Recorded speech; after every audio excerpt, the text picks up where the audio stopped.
was beautiful. The whole experience was just totally beautiful, especially the moment that he came out. It was just so priceless. That first cry was Yeah, amazing. In the ever-changing world of modern medicine, miracles still do happen. And as you'll see, it's often the little miracles that touch us the most. This is my mommy, and I have my little brother. I bulletproof my daughter. And I tell her, you know what, you're Dalia, and no matter what you do, you're gonna be great at whatever you do. And she knows it. It is a girl. It is a girl. Oh, is she breathing? It was probably one of the highest risks I think I personally have taken with fetal therapy. It would have been much easier not to have mentioned it. But I'm glad I did. Now, the case files that tell the true stories. You ready? It's bath time for Luciano Luca. Look at mommy. He's eating the soap.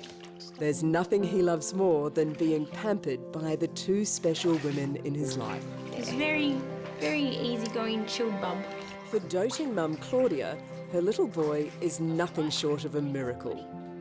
The baby she was told she would never have. You love your bath, don't you?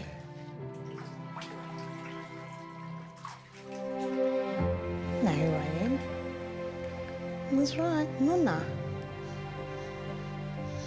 Oh my gosh, you're making me cry.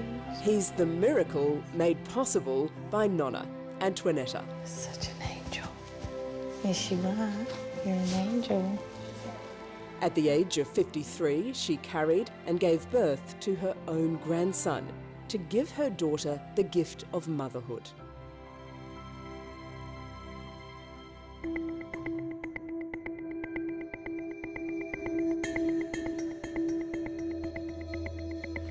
So Rick, the Luca family, this is an incredible family story. What's the right age for women to have a baby? Well, I guess there's never a perfect time to have a baby, but I tell my patients the best time was yesterday.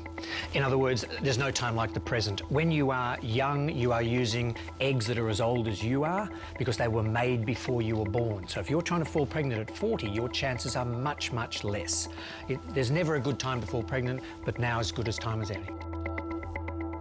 How do you thank the person who fulfilled my lifelong dream? And it was my mum, of all people. Oh. Yeah. I still can't thank her enough. And I'll never be able to. Claudia. It's all wrong. Without her, he wouldn't be here. Really, he wouldn't be. That's what I'd say.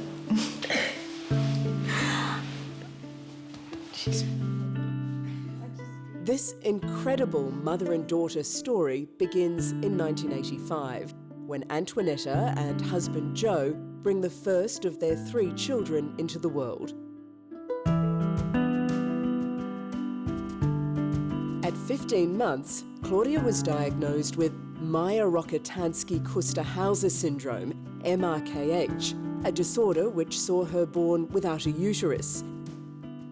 This particular syndrome is quite rare, probably in the order of 1 in 5,000 girls are born with this problem. It's an embryological problem, meaning that when this girl was inside her mother's womb and only this long and she's starting now to grow all her organs, in the reproductive area, not everything grew appropriately. The vagina did not grow, so there's no connection between the outside world and the womb.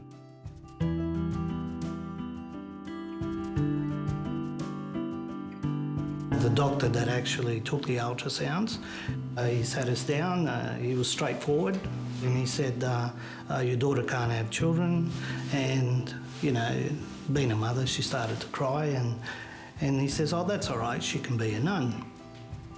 As a joke? I don't know. Being Catholic, I didn't take it as an offence, but being a nun, so you're restricting my daughter. When we walked out, we said, no, she's going to have everything that she's entitled to in life. As Claudia blossomed, their promise to her was always in the back of their minds. Thank you for my present. You're welcome. The teenage years were tough. She often felt different and alone. It was hard growing up, so I just had to sort of pretend. I was missing out on being a woman, sort of thing. And then when I found out about the possibility of not being able to have a child, it made it even worse. Because then I was like, oh, there are all these things that a woman's supposed to do. Well, it's not going to happen to me. So that was hard. Dr. Kim Matthews first saw Claudia as a teenager. She always believed she had a chance of raising a family despite her condition. I just said, come back when you're ready. Yeah. And she did? Yeah.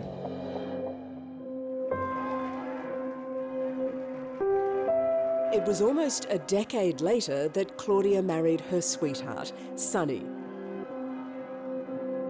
The two had dreamed of a child of their own, and they quickly set about exploring every avenue available. There was a lot of options. When you do start looking at that kind of stuff, there's a lot. Surrogacy was their preference, but it wasn't easy. Claudia's sister Tanya offered to be a surrogate, but it didn't work out for health reasons. Did you think at any point, oh, this is going to be too hard? Yeah, a couple of times. Yeah, halfway through, I think Claudia was a little bit, okay, well, I don't want to do this anymore. And I just said, well, hang on, we've already started. Well, we're not stopping.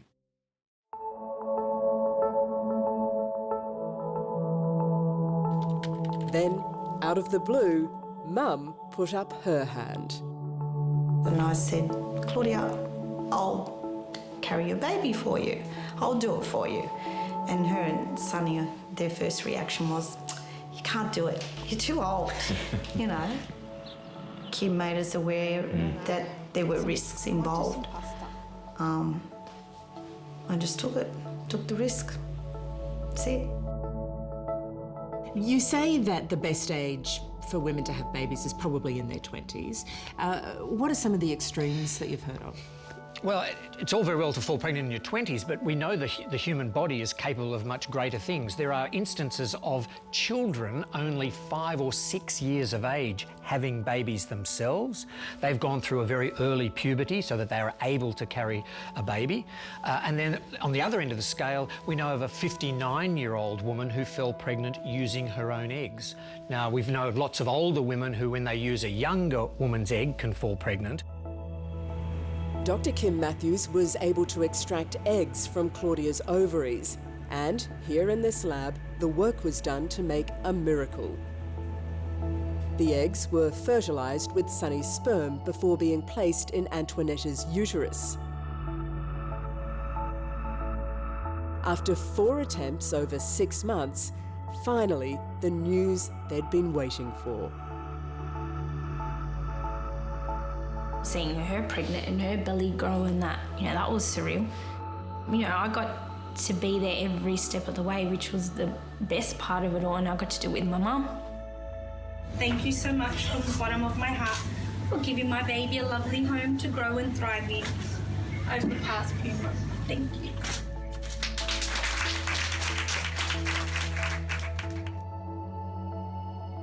And so the day arrived. 27 years after having the last of her children, Antoinetta was ready to give birth naturally to her grandson, Luciano.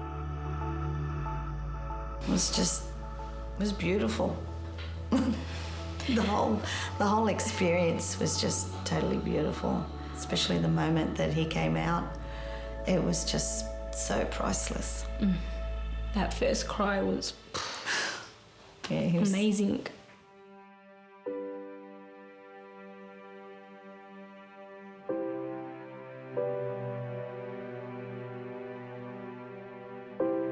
It was another team effort. Sonny and Claudia cut the umbilical cord as proud dad Joe watched on. That was a cry that I maybe never thought I would have heard. It was like a cork, just went, yeah. It was good. I just kept thinking about, you know, what Claudia said right from the word go. You know, it was something that she looked forward to for so long. I just still get choked up about it. It's a long time.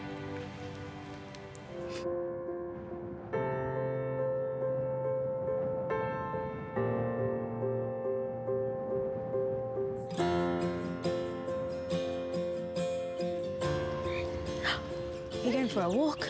Yeah. There's that smile.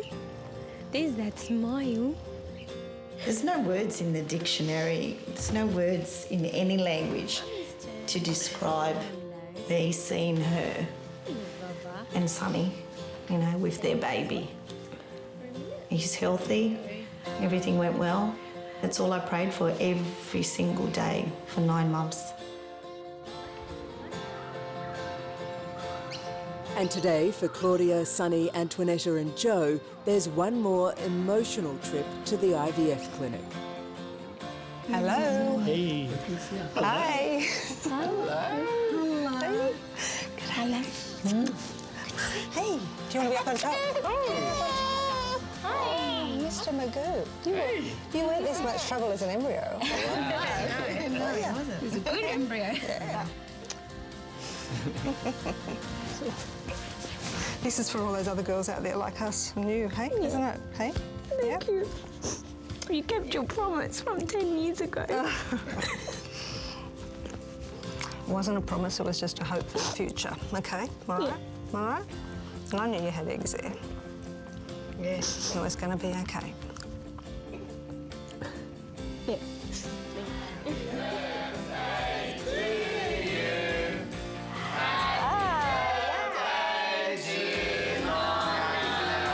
The bond, is it stronger than you think most grandparents? Is it that much stronger? I think it is. Yeah, it's very precious, you know. He's so precious to me. I mean, they're all precious, but I have that bond, that connection with him, you know.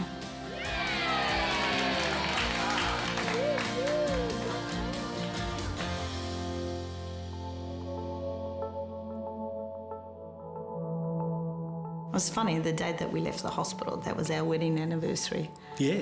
Was it hard saying goodbye to him that day? Yes. Yeah. She actually said, he's going that way, but we're going this way. It was hard because they had him in the pram and they're walking off, and yeah, it was hard because my heart knew what I had done and what I was doing for Claudia, but my head and my body wasn't connected to my heart. And it was hard for the first few weeks to match it all up. But then now, it's easier, you know.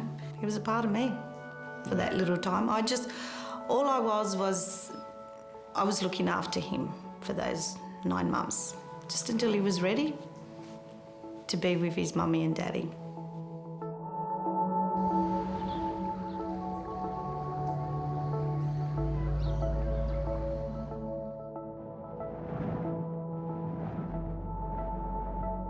This next case is about love and hope, and it's been 23 years in the making. When Alex Powell turned 15, his doctors told him he had cancer and would need to start chemotherapy immediately. Neither the doctor or young Alex thought of preserving his fertility. Luckily, someone else did. Meet little Xavier Powell. Oh, he's cute, little smile. For proud first-time parents Alex and Vi, he's just perfect and perfectly normal.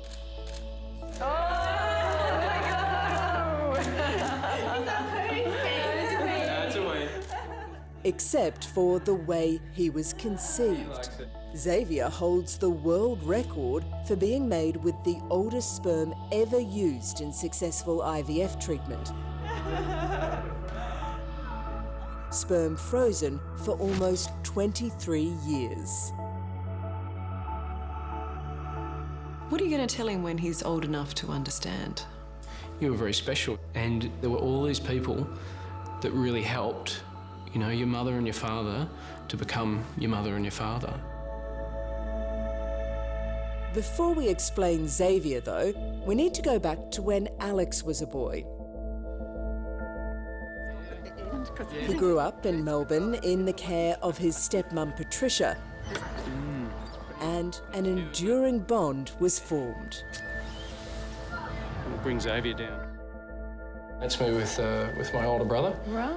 His upbringing was pretty standard until his 15th birthday, when Alex was diagnosed with Hodgkin's lymphoma. What is Hodgkin's lymphoma? Essentially, it's a cancer in the lymphatics, so you get swelling of lymph nodes in your neck, under your arms, in the groin, and that can spread fairly rapidly. Not only the swelling in the lymph nodes they might complain of, but they get fever, night sweats, get easily fatigued. But thank heavens we've now got some chemotherapeutic agents which go a long way to treating this disease.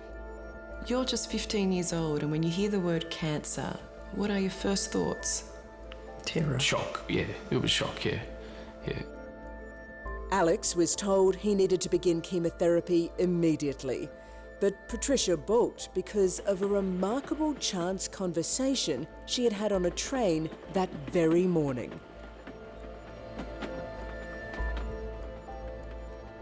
And there was a woman with a young boy on the train eating chips. But he was really small, and I made a comment about him, and she said, "Don't ever give your child radiotherapy if he's a teenager, because my son is actually 18 and it destroyed his growth plate." And it just was like a mantra. Through sheer coincidence, Patricia had stumbled upon what was back then an overlooked part of cancer treatment. The side effects can be brutal, in many cases, infertility. Hi, Ruben. At the Sydney Children's Hospital, Dr. Anna Zodo is in charge of the Youth Cancer Service. What's happening with your appetite? I've been eating heaps. 1,500 15 to 25-year-old Australians are diagnosed with cancer every year. But she says getting them to think about their fertility while battling the disease is difficult. Well, don't forget, chemotherapy is all about trying to kill off rapidly dividing cells. These are the cancer cells. But one of the prices you pay for that is that you'll also kill off rapidly dividing cells which are good ones, such as sperm, because men are making sperm all day, every day. So one of the risks we run is curing the cancer, but rendering the man sterile. Can it be an awkward conversation with a 14 or 15-year-old? I would say it would be surprising if it wasn't an awkward conversation. So you've just got to say the word again and again. Masturbation, masturbation, masturbation. It's okay. There he goes. Oh, he had to dive. Back in 1993, 15-year-old Alex wasn't contemplating fatherhood. But Patricia convinced him he might change his mind one day. You're liking these, aren't you? It led to some embarrassing but necessary conversations. Once you'd made that decision that you were going to freeze your sperm, what did that involve? It involved a very clinical situation mixed with a very personal situation, and very awkward moments, very awkward moments.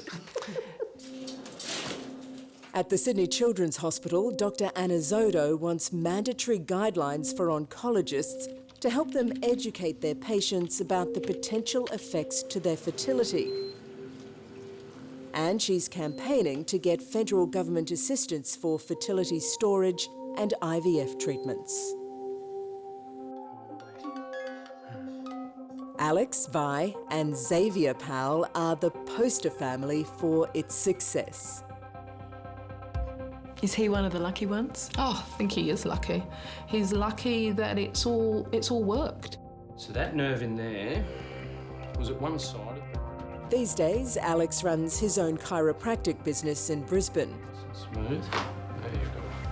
To look at him now, you wouldn't know the pain he's been through. Lower neck. And then drop. Good one. That's it. That's good. What was that period like, Patricia? Intense.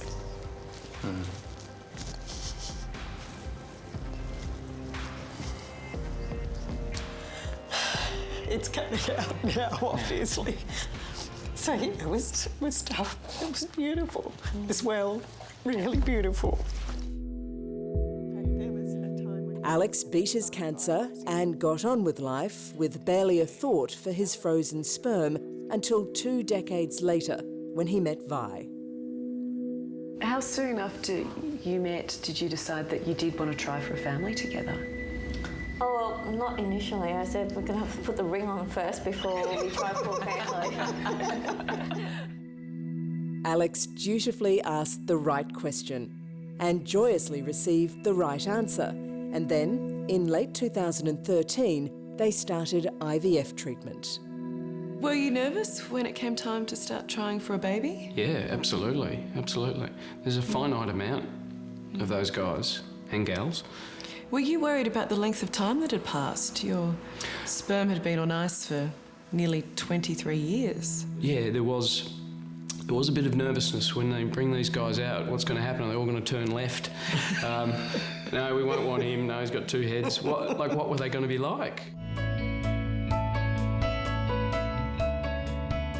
It took a year and nearly half of Alex Powell's frozen sperm, but success. On the 17th of June, Xavier was born. It's that sort of feeling in life you want to relive every moment if you can, you know.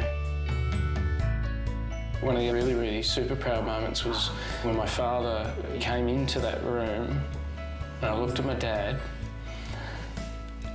and I looked at my son and I said, "Dad, I'd like to introduce you to my son." And that for me was also probably one of the most special moments. That decision you made as a scared 15-year-old boy has led to all of this. Yeah, well, I guess the decision was simple, and you know that decision, dare I say it, was made for me. Thanks, in a good Patricia. Lovely. 1, 2. The Powells are a little family who hope to be bigger one day soon. I'm fine. They'd love to have a baby brother or sister for Xavier, but no, if it doesn't happen, they're still a miracle family. One with a place in history and the record books. It's a good certificate. Yeah, it's not the oldest sperm used in successful IVF treatment, 22 years and 329 days. Yep. Just shy of 23 years. That's your frozen boys they're talking about. Absolutely there. frozen. They're still frozen, ticking out a day at a time. Yep. A day at a time. Little Xavier may be the world's oldest baby, with a long history and a unique dinner party story for his parents. But in rare circumstances, the birth of a baby can be a life and death situation.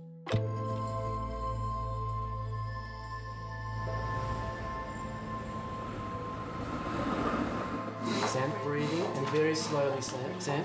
Breathing, breathing, just slowly. There's nothing more joyful than the delivery of a new life. It is a girl. And nothing more heart-wrenching than when it might be over before it even begins. Oh, is she breathing? Very still. How's she going? She's... Is she breathing? All right, yep. As she struggles for breath, this is yet another step in the remarkable journey to save baby Willow.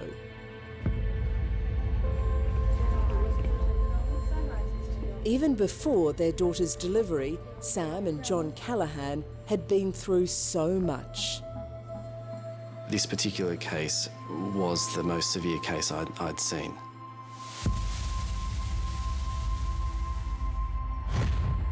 The horror started with Willow's 20-week scan and the discovery that the black hole on her tiny right lung is in fact a massive tumour, the size of an adult hand. So here we see, Ryan, you can see the big lesion just here, and you can see how it's pushing everything across to the other side. Dr. Ryan Hodges from Melbourne's Monash Women's Hospital can see the tumour. A clump of cysts has grown so voraciously, it's crushing Willow's heart. Without treatment, there was no question that that she would die in Sam's tummy. I mean, it wouldn't have surprised any of us if she didn't make it through the night. She was that sick. Baby Willow, how common are things like tumours in utero in tiny babies? Not very, thank heavens. Probably this particular cyst in the lungs, maybe 1 in every 10,000 babies. As you can appreciate, these are tiny little babies. Their lungs and heart need to grow appropriately. Thank heavens in this day and age, because we're doing a lot more ultrasounds of developing babies inside mothers, then there's a high chance this sort of thing will get picked up. For the Callahans, life is no longer normal. Not that 5-year-old Evie or 7-year-old Ryder have any sense of the terrible heartache confronting their parents. Either terminate the pregnancy or Willow would most likely be stillborn. They have only one hope, an enormously risky procedure never before performed in such a severe case. But there's also some good luck. Dr. Hodges may be able to perform it, having recently returned from Canada, where he's just trained in the procedure. Do you feel like you're in the territory of experimental surgery? Definitely. It's not like they got thousands of babies like this, so they couldn't really tell us, okay, there's a 10% chance she's going to survive. Complicating everything, Sam is becoming critically unwell as a result of her baby's condition. Sam was sick, so I was anxious about the risk for Sam by continuing the pregnancy. But the resolve of the couple for their baby, I think, put me across the line to try it.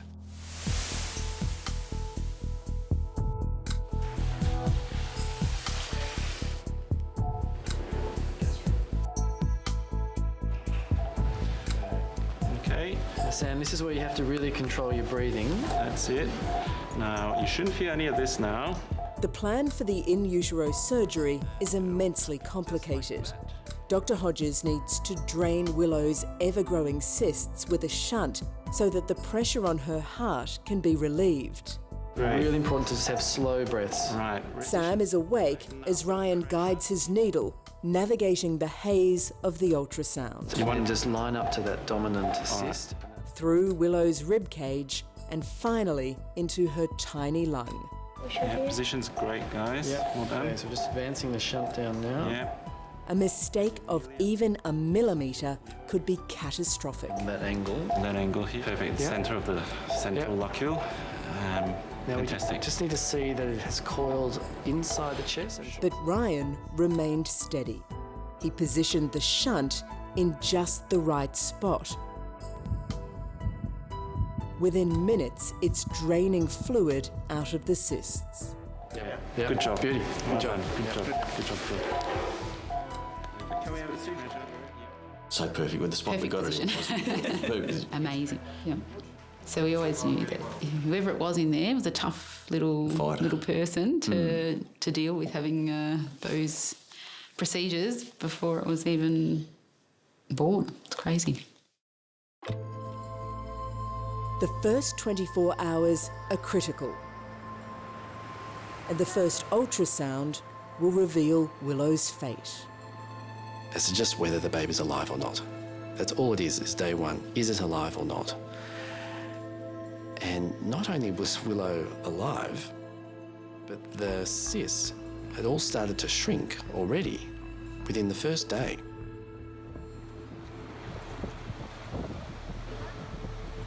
Immediately, almost miraculously, Sam's pregnancy starts progressing well, and the family dares to believe that in a few months' time they'll be bringing home their healthy new baby. Once the shunt went in, that's when you started getting better, and you started getting smaller, and you started looking like a beautiful pregnant woman instead of being sick and you're still beautiful. Yes.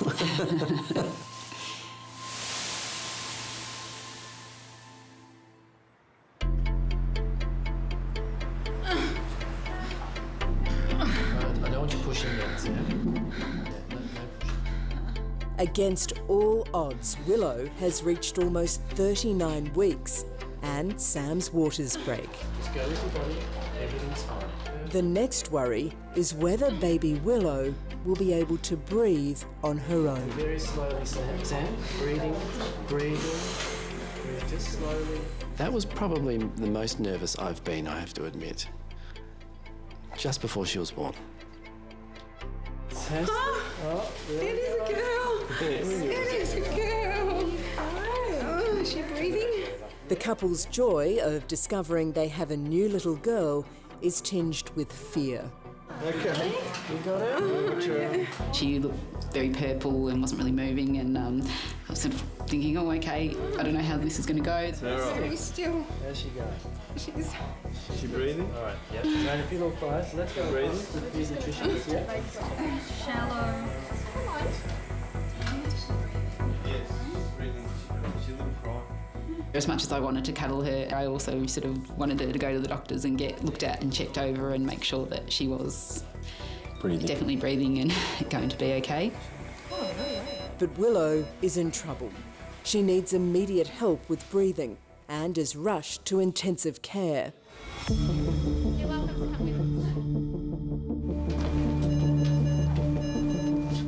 I remember thinking, oh, if she doesn't make it, whether we did the right thing or not. While uncertain of what is to come next, John's experience of fatherhood tells him something is very wrong. She wasn't making any noise, so I always think that if I don't cry and she's concentrating trying to breathe. All that energy is going into survival.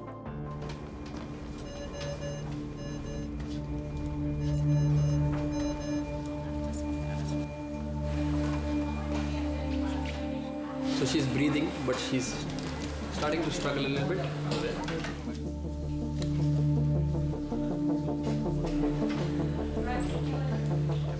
Willow is in intensive care and her tiny chest is heaving, desperate for breath. This is very different to what obstetrician Ryan Hodges was expecting. She was struggling, and the cysts were all back. They were enormous again. She needed surgery. Paediatric surgeon Dr. Ram Nataraja from Monash Children's Hospital is called in. Not even an hour old, and Willow's life is again at risk. What was your impression when you saw her? Immediately after birth, the actual cyst was actually expanding again to actually push everything, including her heart, to the other side of the chest. It's the worst news for John and Sam Callahan, and all the family can do is comfort their precious Willow. She's pulling all these strange faces, aren't you?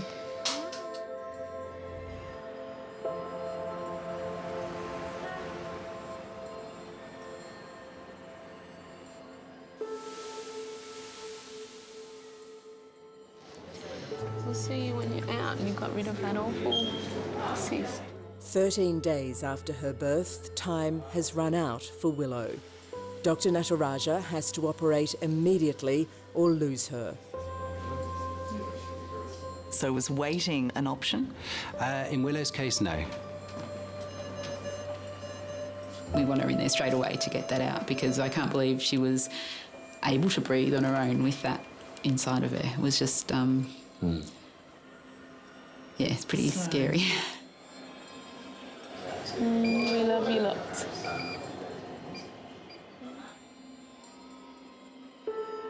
I can't remember exactly what I said, but I know it was along the lines of, I'll see you when you come out.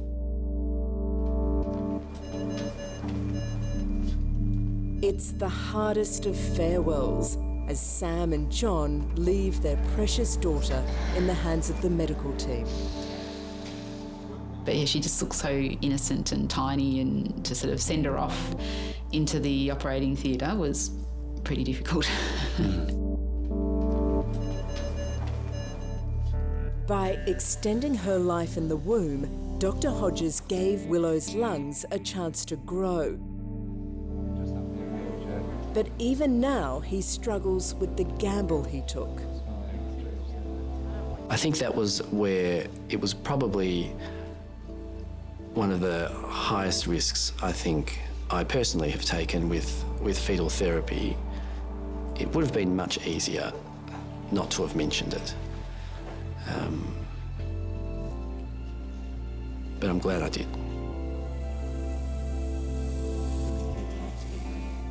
And so are Sam and John.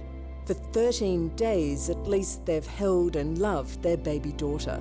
Now it's an anxious wait to see if they will hold her again.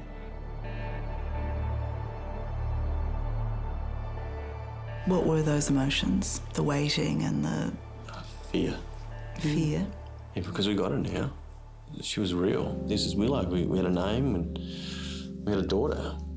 And then to see that again, it's like, oh, that's, yeah, real fear then. Yeah. There's the massive cyst. It's just 15 minutes into the surgery when Dr. Nataraja and his team sight the horrendous cyst. So it's just a big, thin wall cyst. And what was the size of that cyst? Probably about 8 centimetres. Just make sure everything's watertight and airtight, so that should be good. In a tiny newborn baby, 8 centimetres is a big part of it. It is a big part, yeah. It is a big part. That's come out quite well. I just want to go in there now. Feeling a bit shaky.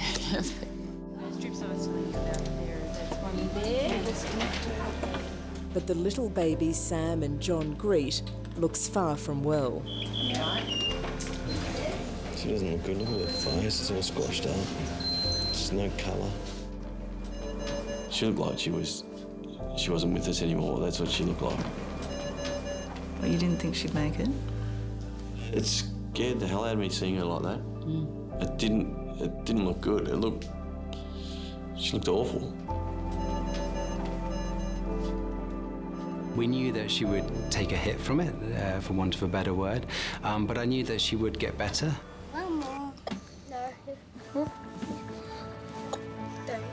But no one would guess how quickly. Really good, This is Willow just 9 days after her dramatic surgery.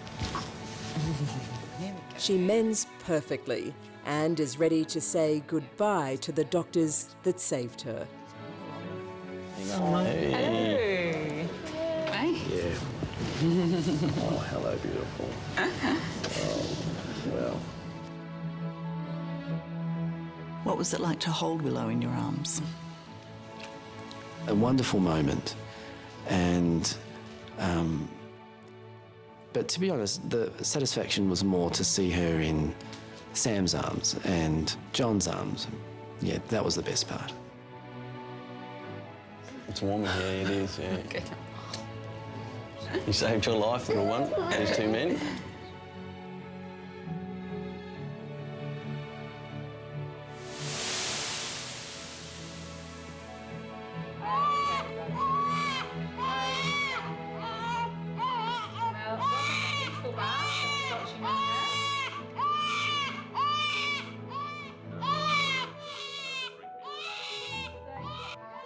I do hope that in 6 years' time, when Willow's in prep at school and hopefully running around the athletics track, I wouldn't mind a photo. Is that all you ask for? Yeah, just a photo. And will she be running around? She'll be running around, yeah. She'll be running around, yeah. And then hopefully John will be running after her. There's no fear there now. It's great. It's really, really good. There's a guy to stop myself from squeezing her too tight. You know, you just want to, I want to cuddle it and squeeze her up. You just want to eat her up. Yeah.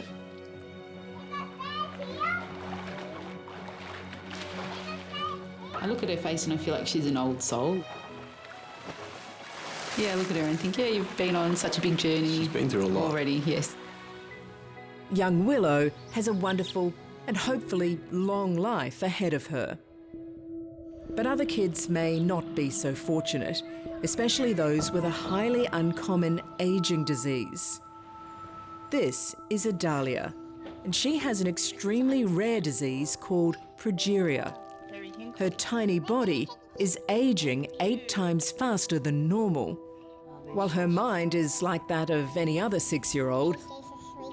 She has an old person's body, arthritic and tiny next to her brother Marcello, who's just 18 months old. For her mother Natalia, the diagnosis was devastating.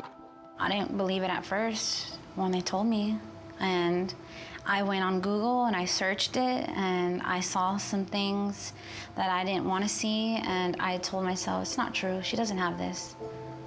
I was naive, I was only 18 years old.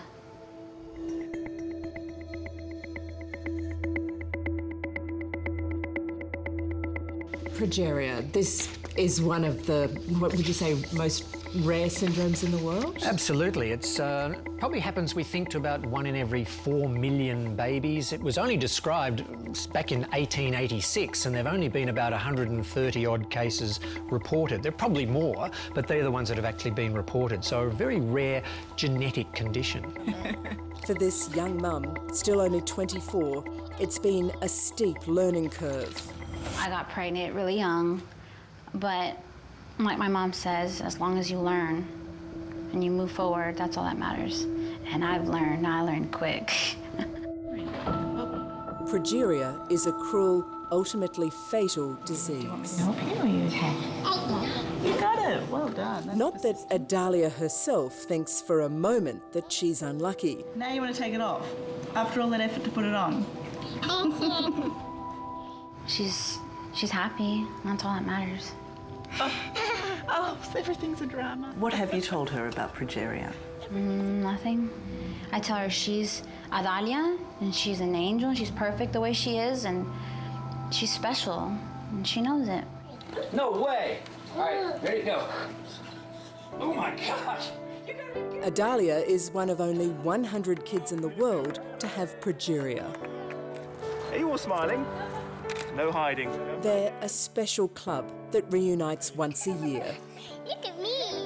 Along with the laughter, they all share a disease that makes old people of the young, robbing these children of their hair, riddling them with arthritis and making them susceptible to stroke and heart disease. How's everything going? It's going good. At 15, British girl Hayley has already lived longer than anyone expected. I mean, do you ever explain to people what Progeria is? What do you say? I try, but I'm not very good at it. Give it a go. What do you say? It makes you age 8 times faster than normal people. And it makes you act really small and you lose all your hair. I feel just like an ordinary girl. This is Hayley O'Kines 7 years ago, and her future wasn't that bright. From the age of 9, she already knew how unfair Progeria could be. Her friend Michaela had already succumbed to the disease, aged just 8 years old. My friend passed away. She's playing outside on the trampoline with her sister, and she just said that she didn't feel very well, and she lay down and she went to the hospital in an ambulance with my mum and her mum, and she went to sleep then. Their life expectancy as a result is so low. Do they, in effect, die of ageing? Exactly what they do. You and I would expect a certain life expectancy. We would expect to die of things, old age diseases, stroke, heart attack, arthritis, broken bones as we get older. These children age prematurely and get all the diseases we would expect later, they get them much younger. So unfortunately, their life expectancy is quite short. Happy birthday to you. For Hayley's mum, Kerry, it was heartbreaking. Happy birthday, dear Hayley. It gets harder the older she gets, because I think, how many more years have I got with Hayley? I mean, I look at her now and I feel blessed. Hayley is about to turn 16 and is now confined to a wheelchair after repeatedly dislocating her fragile legs. When you first learned that you would be in a wheelchair, how did you react to that? I was really upset. And when we had to go to the shop to get the wheelchair and like get measured up and everything, I cried. What do you think it was that you were crying about? I think it's just sort of because it's such a big change, and I knew that I would like never walk again, and not be able to sort of do most of the stuff that I could have done. It was just really sad. But for the first time, there's a real chance for kids like Hayley to live longer, thanks to a new drug treatment producing incredible results.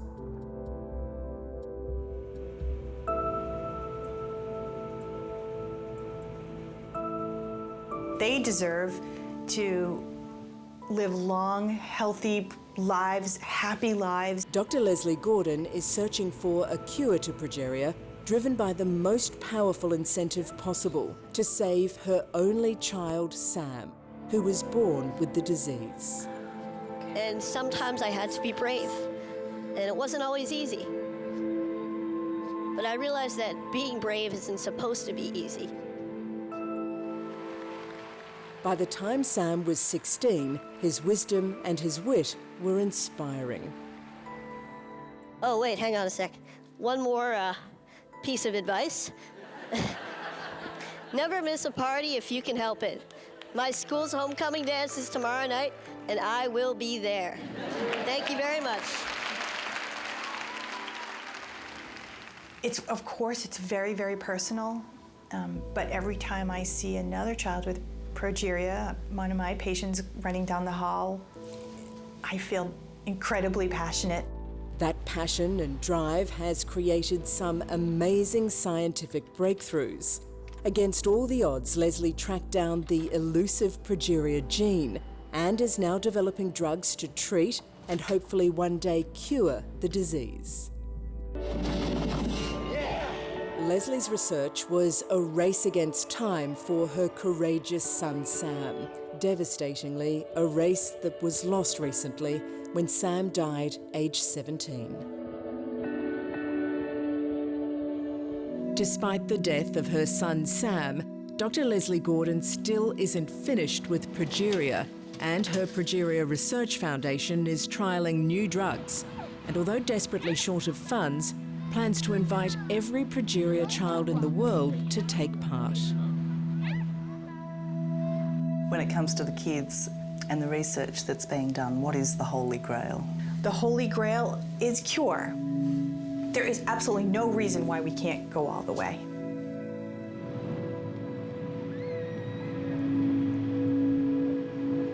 Oh yeah, what's the tea time?